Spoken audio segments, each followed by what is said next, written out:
Join us, Sky News contributor, News Corp Australia's European correspondent, Sophie Elsworth. Sophie, you don't often see statements like that from the royal family, do you?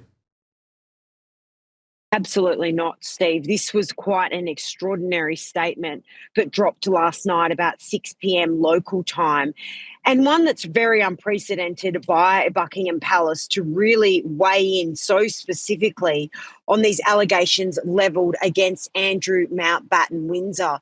Now, we know that the bad headlines, Steve, just keep on coming in relation to his connections to US pedophile financier Jeffrey Epstein. And just on the front of the Sun here, Steve, this morning, the front page here, King will help the cops on Andy. I mean, this is just extraordinary stuff.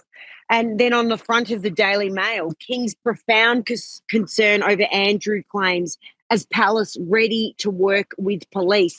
This is a scandal that is gripping the royal family, Steve, and one that they are really hoping would subside in 2026. But now we're hearing allegations that he leaked sensitive government information when he was US envoy to Jeffrey Epstein. So this scandal is only just heating up here in the UK and incredibly concerning for the royal family. Just on the logistics of it, Sophie, the Thames Valley Police, they're going to look into the allegations about what you just mentioned, the confidential documents being shared with Epstein. So that's a breach of his role in that role. And that's a side issue to all of the sexual activity that he was alleged to be up to. Can he be in trouble from a criminal point of view over the trade envoy suggestion that he was leaking stuff? Absolutely, he can, Steve. These are very serious allegations, but we must remind viewers to date, there has been no criminal charges against Andrew Mountbatten Windsor, and he's always, stressed no wrongdoing from his end in relation to anything relating to Jeffrey Epstein. But the police, the King has said, if the police come to Buckingham Palace or come to King Charles himself in relation to his disgraced brother, he will cooperate with any investigation as we would expect. But this is just extraordinary, Steve. This is an unprecedented crisis for the royal family, and one that they're saying has not been since the abdication in the 1930s. It's that big. So it's undoubtedly something that will continue to dominate the headlines here in the UK. As we know with the royals, Sophie, I mean, they're very conscious of their public image. How much damage did that heckling do when the King was on a walkabout during the week where some bloke in the crowd, and I'm not sure the crowd were very happy about it, started shouting out, "How long did you know about what Andrew was up to, Your Highness?" I mean, that's such a bad look. I wonder if that's prompted this statement that was released, as you said yesterday. Look, Steve, I don't think it's one heckler at an event that is going to put Buckingham Palace into a tailspin and release such an extraordinary statement. But there is no doubt there is public pressure here in the UK and around the world, really, for the royal family to address these allegations levelled at Prince Andrew or former Prince Andrew.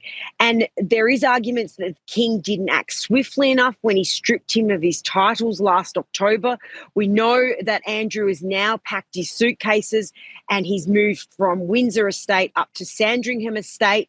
They're trying to hide him away from the public, Steve, but this story is certainly not being hidden away from the public. And the journalists here are all over this story, as you would expect, and they are not letting up on these Epstein files that just keep on coming. Well, the tabloids will be busy because Keir Starmer's in all sorts of trouble. I note the Scottish Labor leader has come out and said something has to change, Starmer. I can't support him. But his cabinet then immediately started sending out messages saying we all support the Prime Minister, he should be given another chance. Is he going to survive? Steve, he is a man on borrowed time.